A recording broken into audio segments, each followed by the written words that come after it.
क्योंकि सास भी कभी बहुत है। आज के एपिसोड की शुरुआत में वृंदा तुलसी को दिलासा देती है और उसे समझाती है कि इसमें अंगद की गलती है। शोभा वृंदा से कहती है कि यह उसकी गलती नहीं है, बल्कि शुरुआत से ही उनके चचाओं के बीच झगड़ा रहा है जो अब उनके भाइयों के बीच आ गया है। तुलसी खुद को दोष देती है और शोभा उसे समझाने की कोशिश करती है। मुन्नी तुलसी से मिलना चाहती है, लेकिन उसका मंगेतर उसे रोक देता है और उससे पूछता है कि उसने उसे यह क्यों नहीं बताया कि वह ऋतिक से प्यार करती है। मुन्नी उसका हाथ छोड़ देती है और उससे पता चलता है कि मिताली ने उसे सब बता दिया था।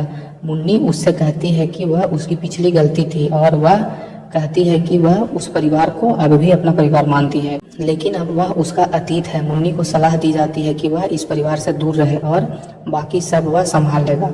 सुभाष को अपनी घड़ी गायब मिलती है और उसे याद आता है कि वह उसे फैक्ट्री में छोड़ आया था।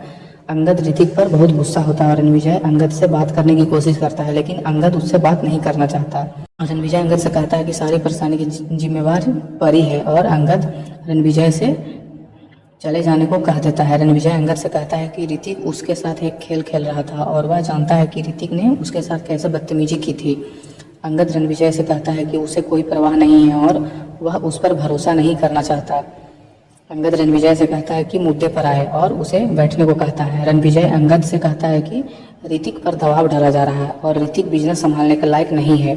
रणविजय अंगद से कहता है कि वह अपने शेयर उसे दे दे और वह शेयर ट्रांसफर करने के लिए तैयार है। अंगद रणविजय को उसकी हद में रहने को कहता है और कहता है कि वह उसके और ऋतिक के बीच दखल नहीं देगा। तभी वृंदा उनकी बातचीत में बाधा डालती है और अंगद उसे वहां से ले जाता है। रणविजय को पता चलता है कि सुभाष ने अपनी घड़ी फैक्ट्री में छोड़ दी है और रणविजय सुभाष से कहता है कि वह इस मौके का फायदा उठाना चाहता है। पार्थ वैष्णवी के साथ फैक्ट्री आता है ताकि कच्चे माल की लिस्ट चेक कर सके और वैष्णवी पार्थ से कहती है कि वह उसे लिस्ट दे देगी। वैष्णवी को पता चलता है कि पार्थ परेशान है और वह उसे दिलासा देने की कोशिश करती है। पार्थ वैष्णवी से कहता है कि वह खुद को दोषी मानता है और वैष्णवी उससे कहती है कि उसे काकी को अकेला नहीं छोड़ना चाहिए। वैष्णवी और पार्थ एक दूसरे से कहते हैं कि अब वह खुद को दोष देना बंद करेंगे और वो एक दूसरे को धन्यवाद करते हैं। संघवी वैष्णवी से पूछती है कि वह इतनी खुश क्यों है और पार्टी का नाम लेकर उसे चिढ़ाती है। तभी अचानक पार्थ को घड़ी की चमक दिखाई देती है और वह घड़ी लेने चला जाता है। तुलसी और नोइना मिहिर के पास बैठे होते हैं और तुलसी देखती है कि मिहिर को होश आ रहा है। मिहिर नोइना से कहता है कि तुलसी का बहुत आभारी है, वह उसे समय पर अस्पताल ले आई और कभी अकेला नहीं छोड़ती। मिहिर तुलसी से अपना हाथ देने कहता है। तभी दरवाजे पर दस्तक होती है। गौतम मिहिर से मिलने फूलों का गुलदस्ता लेकर आता है और सब उसे देखकर हैरान हो जाते हैं। गौतम बताता है कि उसे पहले ही तुलसी का कॉल आया था और उसने उसे मिहिर के एक्सीडेंट के बारे में बताया था। तुलसी गौतम से अंदर आने को कहती है और नोइना गुलदस्ता लेती है।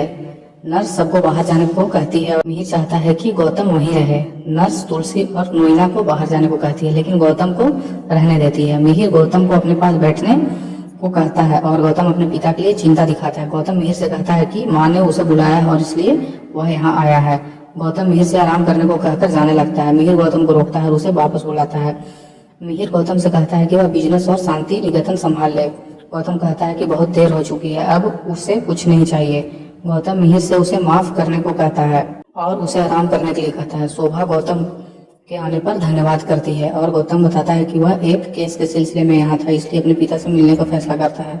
तुलसी गौतम से पूछती है कि क्या वह जा रहा है और गौतम कहता है कि वह किसी के लिए नहीं रुकना चाहता। तुलसी गौतम को रोकती है और गौतम पूछता है कि वह क्या कहना चाहती है। तुलसी गौतम से दामिनी और बच्चे के बारे में पूछती है। गौतम याद करता है कि दामिनी उसे छोड़कर बच्चों के साथ चली गई थी और गौतम तुलसी से पूछता है कि क्या जानना चाहती है। गौतम तुलसी से कहता है कि उसकी पत्नी उसके साथ नहीं रहती क्योंकि उसकी वजह से। यह सुनकर तुलसी हैरान हो जाती है। गौतम तुलसी से जाने को कहता है और बताता है कि दामिनी ने उससे सब कुछ छीन लिया।